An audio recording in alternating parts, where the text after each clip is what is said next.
Hi guys, I'm Dr. Machado and I'm a chiropractor at LC Chiropractic. Today we're going to talk about one of the most common causes of your neck pain, which is posture. Now, for some of us, right, we're doing this all day. Now, by doing this all day, what you're doing is you're training your spine negatively. Let me show you what I mean. We should have an inward curve in our neck, which means we should have a lordosis in our neck in order for it to be healthy. When we're doing this position, by texting for long periods of time, our spine has no other choice but to straighten.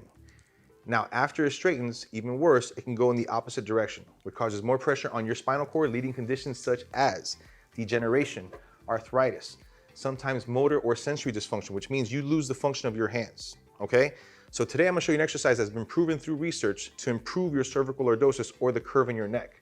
Now that will help reduce inflammation, which will help with your neck pain. Now we're gonna start this exercise. It's a 3-step motion, okay? So we're gonna start with step number 1. So what you wanna do first is bring your neck straight forward. Some people like to bring their chin down. You gotta go straight forward. This creates your straight spine or starts you off in a neutral position. So the next position is bring your chin 1 inch up like you're looking towards the ceiling. Perfect, all right? Step number 3 is gonna be sliding backwards where you're trying to bring your ear past your shoulders. You're gonna hold that for 3 seconds and that would be considered 1 rep. So that exercise should be done at least 100 times a day. The way you're gonna wanna do it is break them up into 10 rep intervals throughout your day. By 4 or 5 p.m. throughout the day, you should be at 80, so that way the next 20 are really easy to get. I'm Dr. Machado, I'm a chiropractor at LC Chiropractic. If you wanna learn more about the importance of your spine, please come visit us or check us on the information below.